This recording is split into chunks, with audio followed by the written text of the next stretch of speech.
Foi feita ali uma perícia, mas me parece uma perícia bastante suspeita, contratada por caras que já têm um histórico de ataques ao Padre Júlio. Eu não consigo entender. Os caras do MBL, né? Toda hora vão lá. Eu falei, cara, por quê? Por que esse cara incomoda tanto? Ele é um cafetão da pobreza. Já ouvi muito isso. Ele é um cafetão da pobreza, ele se promove em cima dos pobres. Bom, em primeiro lugar, se promove pra quê? Ele tá ganhando dinheiro com isso? Ele tá se candidatando a algum cargo público? Cara, por que ele desejaria essa promoção? É isso, né? Aliás, a sincronização ficou perfeita, ficou você viu? ótima. Cara, foi bem na hora, Sim, cara, foi vendo incrível, aqui cara. O lance é o seguinte, independente da opinião política que uma ou outra pessoa possa ter a favor ou contra o Júlio Lancelotti, o lance é o seguinte, a gente vai falar da perícia, porque ele falou que a perícia é suspeita e realmente as pessoas ficam questionando, essa perícia aí. Então, vamos entender. Primeiro, independente da história, do porquê que foi pedida a perícia, independente do estímulo, o lance é que chegou uma demanda técnica para você. Sim. Então, a partir dali, queria ouvir você sobre o que você analisou dos vídeos. Bom, quando chegou a demanda, eu analisei esse... Eram vários vídeos, né? Então, tinha vários vídeos. Tinha vídeo com a headline, né? Que tinha ali escrito alguma coisa. Eu falei, eu quero vídeo cru. Eu quero vídeo sem nada, sem nenhuma alteração, para eu saber se realmente houve alguma alteração, houve o uso de deepfake, houve alguma montagem nesse vídeo. E o vídeo que eu peguei era o vídeo sem nada, sem nenhum escrito, sem nenhuma alteração. E primeiro eu comecei pegando frame por frame, ou seja, quadro por quadro, para ver se tinha alguma troca, se tinha alguma montagem nesse vídeo. Não tinha nenhuma montagem. No vídeo que eu peguei não aparecia a outra pessoa que estava falando com o padre. Só aparecia os atos libidinosos que ele estava praticando.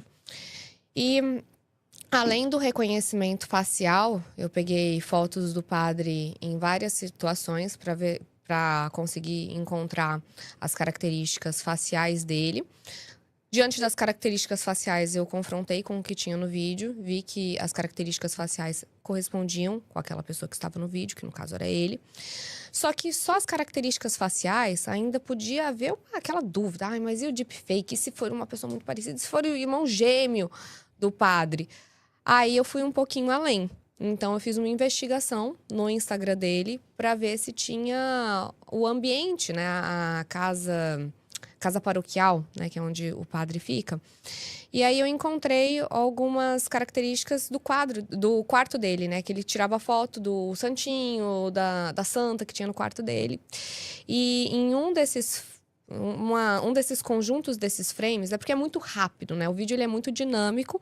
E aí eu comecei a ver o ambiente, ou seja, fora do foco, né? Que era o ato libidinoso, o ambiente atrás dele.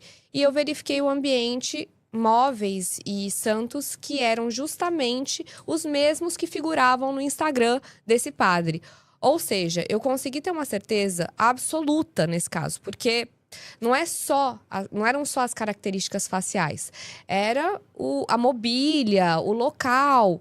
Então, eu mostrei isso no laudo, o laudo tá super amarradinho, tá tudo certo. Todo bem fundamentado, inclusive no meu Instagram tem tudo. Eu deixo o laudo lá, eu deixo tudo disponível, porque eu não tenho medo de nada. Eu quero que vejam o laudo. Sim. Quem viu o laudo sabe muito bem do que eu tô falando. Inclusive, tem amigas minhas que não são de direita, são de esquerda, que viram o caso e falaram, não, eu concordo com você tá certa. Sim. Seu laudo tá correto. Inclusive, uma perita do Rio de Janeiro, que é de esquerda, ela falou, não, você tá certa. Não tenho o que falar. Você trouxe algumas imagens, que essas imagens Trouxe. estão no laudo, é isso? Sim, estão no laudo. Tá. A gente não vai mostrar nada pesado aqui, pessoal. Só uma coisa, o laudo que você fez tem as imagens pesadas também ou não? Tem. Porque eu preciso analisar o vídeo inteiro. Tá, Então, de qualquer forma é o seguinte, então, a gente não vai mostrar, claro, aqui, né, as partes pesadas. Você separou algumas imagens, Separei. é isso? Então, eu separei da santa, separei do santinho, sabe? Porque legal. tem uma mesa que é um altarzinho que ele tem. Você mandou pra ela, é isso? Vou mandar. Então Posso manda mandar aí que pra pra gente ver exatamente o que tava rolando. Porque Aí depois nós vamos falar sobre isso também, mas depois apareceu um suposto perito da revista Fórum, nós vamos falar sobre isso, né? Dizendo que na verdade a gente forjou isso, que a gente criou um cenário, a gente contratou um sósia do senhor Júlio Lancelotti, a gente não eu e ela, nós MBL, e depois a gente contratou perícias, no caso a dela, que nem fui eu que contratei, eu conheci ela hoje, tá? Conheci ela agora, faz 10 minutos que eu conheci. Eu teria contratado ela para então atestar uma fraude nossa. Então tudo bem. Né? A gente vai ver isso. Tá no gatilho? Me dá um ok quando Acabei de te tiver. enviar. Ixi. Calma aí. Que aí eu vou mostrar pra você o seguinte, né? Independente, como eu tô falando, independente da sua opinião, né? Sim. Não dá pra você falar que é uma perícia fajuta ou que tem algum tipo de direcionamento, né? Só lembrando, tá? A perícia que eu contratei não foi dela. Eu nem conheci ela. A perícia que eu contratei foi em 2020. De um perito chamado Onias, um perito bastante conhecido, inclusive, e ele fez uma perícia. E eu fiz a denúncia e não mexi mais nisso. Depois, tá?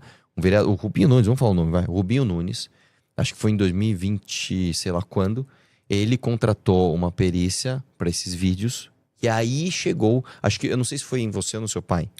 Foi em mim. Foi nela, e ela fez a perícia, eu nem sabia. E depois, quando esse caso se tornou público, aí eu fiquei sabendo disso, né? E é a primeira vez que eu estou falando com ela. Então, vamos lá. Fica à vontade aí. Fica à vontade aí.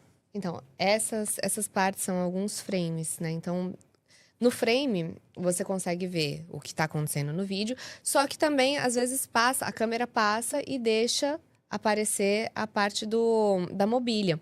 E aí, nessa parte, foi onde eu consegui ter essa certeza. Porque não só é uma parte... Porque vamos supor que houvesse uma fraude, que houvesse toda essa montagem miraculosa que estavam pensando que existia.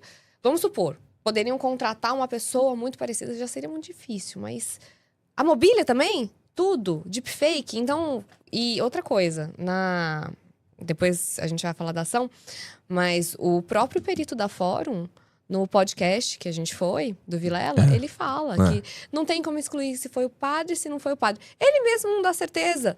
Sim. E os dois peritos, tanto eu, meu pai, o Onias, todo mundo com certeza. Só que muitas vezes utilizam ali quem dá embasamento para embasar matérias fraudulentas, Sim. né? Aí, nesse caso, o que você viu foi essa santa no fundo de onde ele estava, Tem certo? esse santinho, que é o Menino Jesus de Praga, e tem a outra também. Tem a outra imagem, que é aquela santa ali de madeira. Tá. Então, eu comecei a pegar partes da mobília. Não só isso, Põe a tem próxima, também por favor. a outra mobília. Ó, essa santa, que é uma Sim. santa de madeira. Tinha uma outra santa também. Então, eu comecei a comparar. Tinham duas santas muito parecidas. Tá. A parte de cima, com a moldura vermelha, é o vídeo questionado, né? O vídeo que foi examinado. E a parte da moldura verde, geralmente nos meus laudos eu sempre coloco vermelho é onde tem a dúvida e verde é onde a gente tem a certeza. Então, verde foi a foto que eu tirei do Instagram dele, em que tem a santa, que é... Só que a gente tá vendo a santa primeiro de cima, aliás, primeiro de baixo, né? Que é a gravação tá sendo feita na parte de baixo. E a outra imagem com a santa para a parte de cima. Então, a gente pode ter uma diferença de angulação, o que dá uma diferença também. E outra coisa, ali em cima, a gente tem uma imagem que foi muito ampliada. Isso aparece num frame, então aquela parte ali é o braço do padre. Sim. Aquela parte que tá ali em cima. Então, eu tinha só um frame pequenininho que aparece essa santa. Você acha que se alguém fosse fazer uma fraude, ia pensar numa mobília, ainda ia passar durante milésimos de segundo... E aí ia aparecer uma santa? Sim. Tem mais uma imagem, é isso ou não? Tem essas duas, tem mais no laudo. Tá. Não, mas vamos nos limitar, Sim. né, a essas coisas, Sim. né? Eu lembro que... Eu não lembro qual foi o laudo que eu li, se foi o seu Donias, mas que tem as características faciais, né? Sim. E aí tem um frame do rosto dele e a comparação com outras aparições públicas dele em veículos oficiais de imprensa, etc. E aí tem aquele negócio que é vocês que manjam disso, né? A distância da bolinha de um olho para outro, da bolinha do nariz, a proporção com a boca, sobrancelha, não sei o que lá, atestando que era ele, né? Sim, as Atestando que era ele. proporções faciais. Exatamente. E aí, a partir disso, você fez o laudo, Uhum. entregou o laudo, e isso tomou uma consequência midiática. Uhum. A partir da consequência midiática, veio a questão da revista Fórum, né? Sim. Explica pra gente o que aconteceu exatamente. Bom, a revista Fórum, tudo começou logo, acho que foi 2024, que foi quando eu fiz a perícia. Você fez a perícia no final de 23, é isso, não? Não, foi 2024. Ah, sim. Então tá. Dia 4 de janeiro de 2024 me procuraram e eu acho que finalizei dia 20. Foi assim, já em janeiro eu já tinha finalizado. E aí no começo do ano deu essa polêmica toda. Mas foi no começo de 2024. Quando deu essa polêmica, eu vi as matérias jornalísticas mentirosas da Fórum, que falavam que o laudo estava errado, que tinha deepfake. Aí juntavam o laudo do perito Gaziro. Não sei nem se eu posso falar nome, mas... Pode, é o Mauro Galziro. Ele é o perito da Fórum. Ele apareceu É. publicamente como perito da Fórum. Ele apareceu publicamente. E, inclusive, foi no podcast e tal. Então, tinha um laudo dele que eu não concordava. Inclusive, ele falou, olha só, tem aqui uma deepfake. Olha só. E a deepfake que ele fez estava totalmente diferente. Eu falei, caramba, você colocou uma deepfake pra mostrar que era totalmente diferente do que ficaria, né? Então... E só uma coisa, tá? Eu lembro que esses vídeos chegaram até mim em 2020, referindo-se a uma ocasião de 2019. Esses vídeos são de fevereiro de 2019. Sim. É que eles chegaram pra mim em 2020. Nessa época nem existia o Não deepfake. assistia. Né? Então, assim, quando os vídeos foram feitos, não existiam. Quando ele chegou a mim, não existiam. Só depois, quando você fez a segunda perícia. Mas peraí, a perícia é 2024, mas o vídeo não é. É o mesmo vídeo de 2020 que eu recebi. Então, nem existia o deepfake, né? Na tela acho que aparece 2019. Eu sei que o vídeo é anterior a 2020. Nessa época nem tinha deepfake tão avançada a ponto Sim. de fazer. Eu lembro que a conclusão disso é porque em algum momento mostra o dia do evento. do evento e o dia da semana que era. E aí, pelo dia da semana e o dia do evento, você vê no calendário, ele caía em fevereiro de 2019. Era um negócio assim, né? Porque ele não tinha lá, fevereiro, tá lá de 2019, mas ele tinha o dia da semana que caía em 2019. Isso em 2020. Né? Então, em 2024 foi feita a perícia do vídeo de 2020, né? Sim. Então, esse vídeo ele já era anterior. Naquela época não tinha tecnologia para isso. Até mesmo no filme Os Vingadores, utilizaram deepfake e não ficou tão boa. Nossa, será que alguém aqui do Brasil ia conseguir fazer uma deepfake tão perfeita? Não, Sim. é totalmente infundado. Mas é muito difícil de uma pessoa assumir os erros, né? Então, às vezes, a pessoa prefere ficar mentindo e se cobrir de mentiras. Só que o que acontece é que, quando começaram essas matérias jornalísticas, eu pensei, não, vai passar tudo isso, esse cancelamento vai passar, eu tô certa, eu sei disso e pronto. Só que, quando teve a notícia da minha pré-candidatura, eles voltaram a me bater. Só que quando você não dá um limite logo no começo, a pessoa já vem com um trator, já vem pra cima de você com força. E aí eles fizeram uma matéria jornalística falando que eu tinha feito uma falsa perícia. Falsa perícia, no Código Penal, é crime. 342 do Código Penal. E aí eu pensei, eu não posso deixar isso quieto. Claro. Isso é uma calúnia. Exatamente. Eu tenho que entrar com as medidas judiciais cabíveis. Então, eu entrei com um processo contra a Fórum. E no meio desse cancelamento todo, né? Isso pra mim é novo. Eu não tô muito acostumada a ser cancelada. E no meio desse cancelamento, eu falei, não, eu vou ter que fazer essa ação. Mesmo doente, eu fui lá, fiz a ação. Entrei semana passada contra eles. A gente tem uma audiência agora para dia 5 de maio. Ah, entendi. No meu caso, tá? A gente processou a Fórum também, né? E é uma prática comum da Fórum apontar falsos crimes de pessoas que são seus opositores, né? Eles já fizeram isso comigo. Nesse caso, Júlio Lancelotti, a mesma coisa. O próprio perito foi no Vilela falar que eu tinha forjado o laudo. E depois, como isso ficou muito risível, né? Porque assim...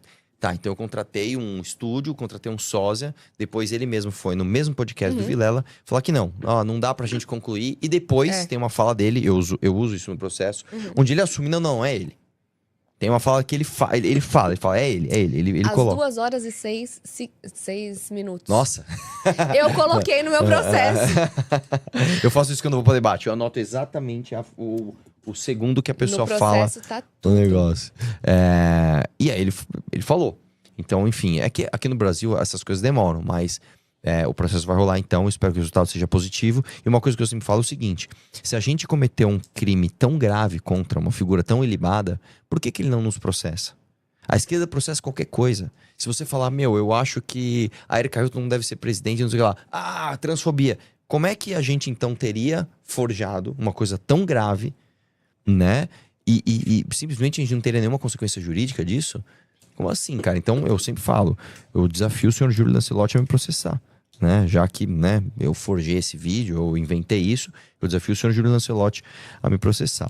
Se você gostou deste vídeo, deixe o seu like e se inscreva no canal. Até o próximo vídeo!